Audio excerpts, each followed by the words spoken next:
The most common question I get is, why do you only paint Black women? And it's an exhausting question, and it's a dangerous question. You would never ask a white artist why they only paint white people. It's a question that is reserved for Black artists for some reason, where everything that you put on a piece of paper will become questions, because even if you don't have a political agenda, people are gonna think that you have a political agenda. And my answer is, why wouldn't I?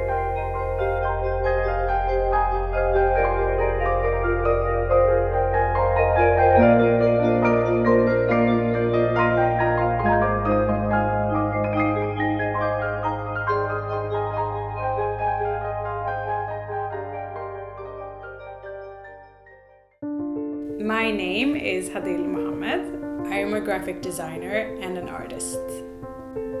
I think the most important aspect of being an artist is to not focus on the term artist, because I feel like when you think what an artist is, you're thinking of this person who's drawing a portrait and it's very Da Vinci style and you have to be great at it and you have to have gone to school or something like that. But I think everyone has the means to be an artist.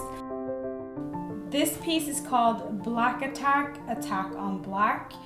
It's about what I want to answer every time people ask me why I only draw Black women. It's my answer to what happens when a norm who are used to seeing themselves represented and how they can sometimes feel threatened by it.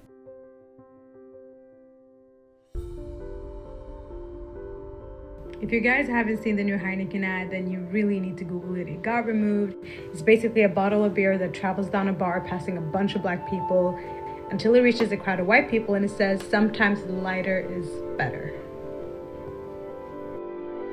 So we've seen this before. We've seen huge corporations send messages that are purely built on structural racism, blatant racism, and just overall stupidity. And at this point, you're probably thinking, well, it got removed, didn't it? So no harm, no foul. But it's not a coincidence that huge corporations keep making these so-called mistakes. And it's not just about the consumer, it's about how the actual workplace is structured. Are there even Black people there? Is there anyone there that can say, stop, this is offensive to a lot of people who look like me?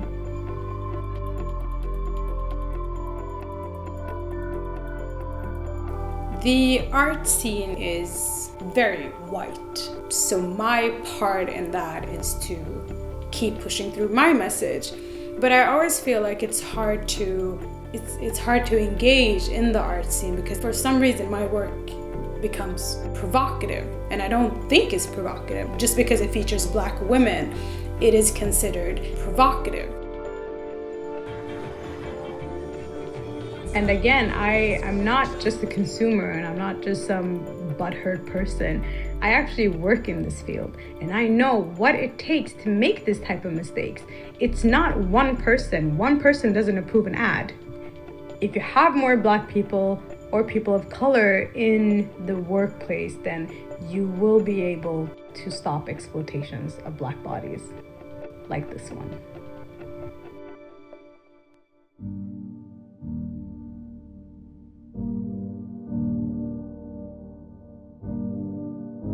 I believe that art can be an abstract solution to a concrete problem.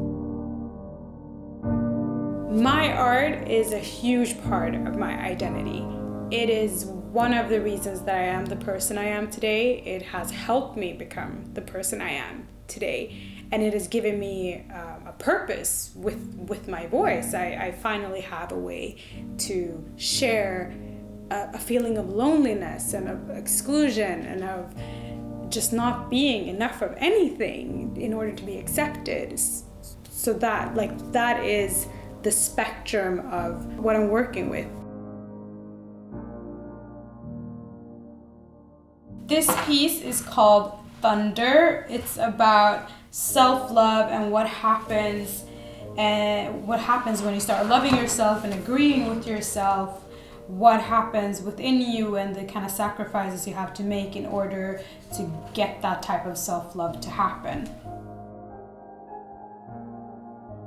think confidence is something that you have to work very hard at. I personally don't think it has much to do with your looks. I think that you can be happy with the way you look or not as happy with the way you look, but that your confidence comes from what you can achieve and what you can contribute with to the world. It can be a talent, it can be generosity, it can be empathy, but I don't believe that confidence is something you were born with, and I don't believe it's something that you can never get. I believe that it's something that you have to work on a daily basis with.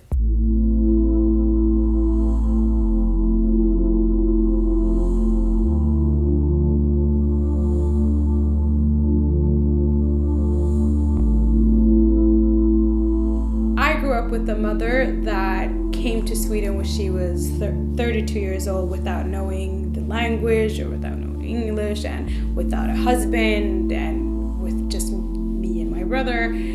And that, in addition to being put in a white context ever since I was like 2 years old, and I never saw a variety or different shades of dark-skinned people around me, it kind of isolated me, and I became just this weird girl that would sit in a corner and draw, basically, because that's how I dealt with it. I never got good grades in school because I wasn't Swedish enough and I wasn't white enough. So it has made me a hard worker, but it has also put a huge amount of pressure on me as a single individual to do stuff that maybe 3 other people would have done combined. So yeah, I would say that my society did shape me. For better or for worse, it made me very hardworking as well, because I knew that I had to work twice as hard to get half as much.